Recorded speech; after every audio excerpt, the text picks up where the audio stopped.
Komentar soal hasil drawing pagi tadi. Saya pikir semua tim di Liga 2 ada tim-tim yang bagus.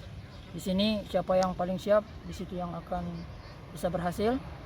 Kita sebagai pemain Moba Bubble United akan bekerja keras bersama-sama dengan arahan tim pelatih, berjuang untuk berbicara lebih banyak di kompetisi Liga 2 ini untuk membawa Moba Bubble United lolos Liga 1. Soal lokasi tuan rumah, ada komentar Moba akan bermain di Lampung?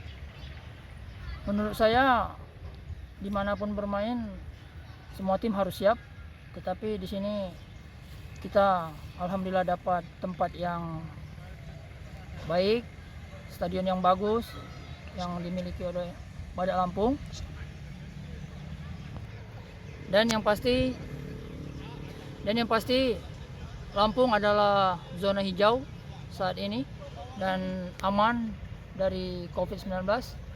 Di sini buat pemain jadi lebih fokus, lebih konsentrasi untuk bertanding, tetapi kita tetap patuhi protokol kesehatan.